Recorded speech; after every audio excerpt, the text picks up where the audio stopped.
Hello guys, good morning sa lahat. For today's video, ride na naman tayo.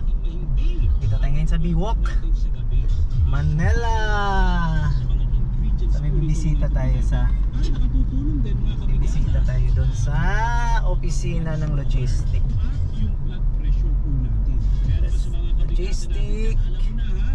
Bisita tayo sa opisina. So haba-haba yung vacations. Meron akong 2 months vacation. 2 months only vacation. Kapalit ng 10 months vacation mga idol. So ayan tayo mga idol. So kailangan natin na magpapakasaya sa 2 months. Check mo muna yung business mo doon. Puntahan tayo ng logistic natin. Sa logistic, Click Smart, shout out Click Smart sa pinsan kong napaka on hands sa business ng logistic. So bibisitahin natin guys. That's it. Good night. Goodbye. Good night.